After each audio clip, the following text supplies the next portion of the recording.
Good, good. Time now for a little bit of electric church music. Yeah, that's how the band like to call their music. And the band, the Jimi Hendrix Experience. It seems to me that music has a lot of influence on a lot of young people today. You know, politics are getting, well, I don't know. You know how to get it. You know, a cat that talk on TV, a cat in Mississippi, a farmer in Mississippi, can't barely understand him except when he says America. You know, so then he's going to vote for him. But if the music, it's all true, either true or false. You know, and like such a large gathering of people with music, it shows that music must mean something. And then it breaks down to the arts of earth, you know, the earth arts. Hello, how y'all doing? I'd like to dedicate this show to the American Deserters Society. It was a success until the fact that there was one of the largest gathering of people, you know, in a musical sense of it, you know. And could have been arranged a little more, you know, a little more tighter, but it was complete success, though, compared to all the other festivals that everybody tried to knock here and there, you know. I like to see the same thing happen, and see some kind of chartered bus thing come from different areas of town, you know. Some kind of, because I like for everybody to see these type of festivals, how everybody mixed together. You wouldn't believe it, you really would. Well, do you think that anything significant was stated by this gathering? Or do you think it just seems to me that... Oh, yeah, that's true.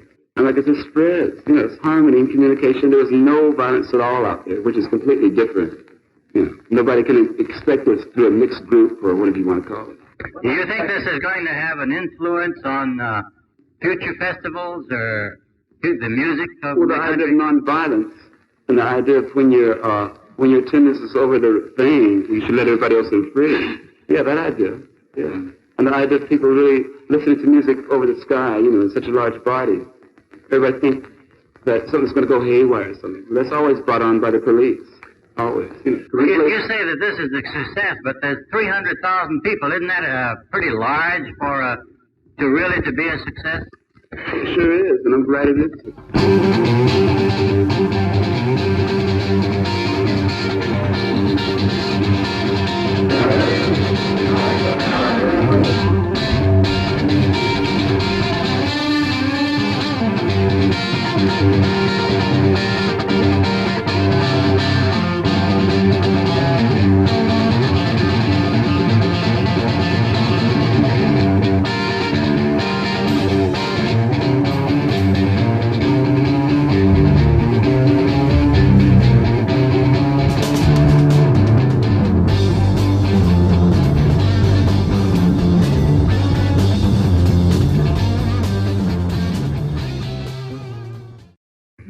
Yeah, I can hardly wait till the gig comes because I'm more comfortable with the guitar in front of people.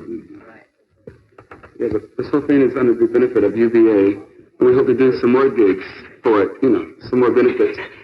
Matter of fact, what we're trying to stress also is like music should be done outside in a festival type of way, just like they do it anywhere else.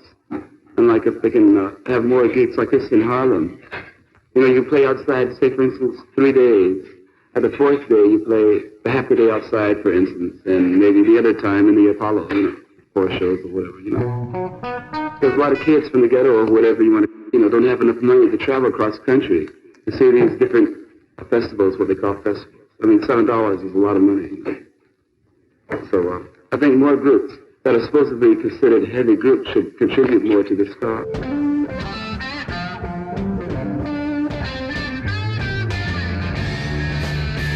Yeah, well, I was pretty tired, you know, very tired.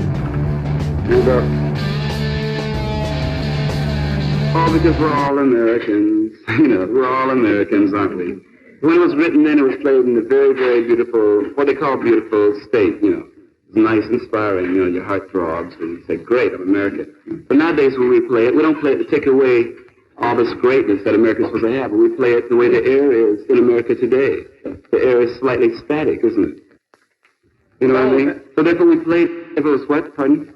With all the bad reports about drugs. Yeah. It's held in the same place next year. You'll appear again. With all, what, you mean the festival? Yeah. Held in the same place. Yeah, I'd love to hear it. But the drug thing is going to be a little different by that time anyway. Everybody's going to know the truth about that, you know. By that time.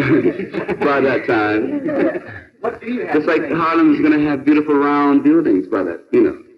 In comparison with that time, you know. By I don't know. Well, some people believe that they have to, you know, do this or do that to get into the music. I don't know. I don't have no opinions at all. Different strokes for different folks. Sly and the Family Stone, I think, said that. How do you think the benefit you in Harlem will be to the Woodstock? Oh, well, I don't know. I might be living a long time, but I don't go by comparisons. I just go by the truthness or the falseness of the whole thing, the intentions of whatever it might be. Forget about comparing. That's when we make our biggest, put it on TV, didn't they? Found out the yes and no's, what's the actual link of, you know. It's the same thing with these festivals and these gatherings. I hope it happens in art. I hope it happens in, you know, community sports and whatever, you know. Mr. Hendrix, why the United Block Association? Pardon? Why do you pick the United Block Association? You have to start, man. You know, what's wrong with it? What's wrong with it? Do you think that this kind of assembly marked a change in American culture? Well, there's been changes marked even before the times of King, Dr. Luther King, you know. There's been a whole lot of changes, but some people, after the excitement or the backwash of the change slows down, they say, yeah, that was good. Let's see, what else can we feast upon now, you know. From the face, there's a whole lot of changes happening, but now it's time for all these changes to connect. They're showing that